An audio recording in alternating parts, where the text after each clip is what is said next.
Sharum shaneng, ani kun pilek piwan, ani kun malakas ngingai iapi. Ani tip top karyam kabej, ani dom ingap hernai. Tang ba pitre yang akong thei tulom ngan ai man la up nai. Ya kali kayam jong pi, ngate ngam sngeu ai. Mas ba pin long jong darengan lam shaying imei. Ya kali kayam jong pi, ngate ngam sngeu ai. Mas ba pin long jong darengan lam shaying imei.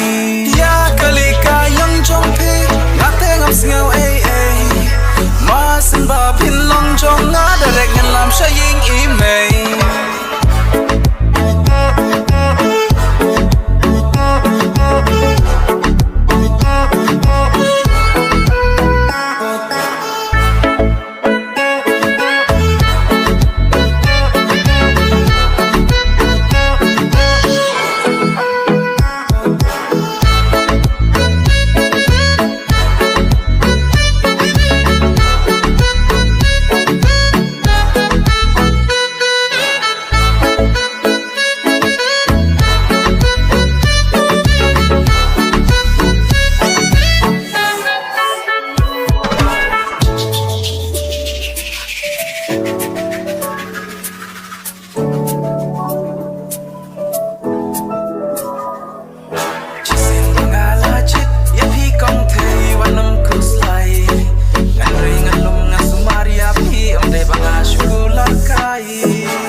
Ngan lom ngan sumaria pi amre banga syukular kai jingi hapi ngala depla banga kular na dong syadong sa satangka monjong pi bila na em jonga banlong sa satangka monjong pi bila na em jonga banlong jingi hapi ngala depla banga kular na dong syadong sa satangka monjong pi bila na em jonga banlong.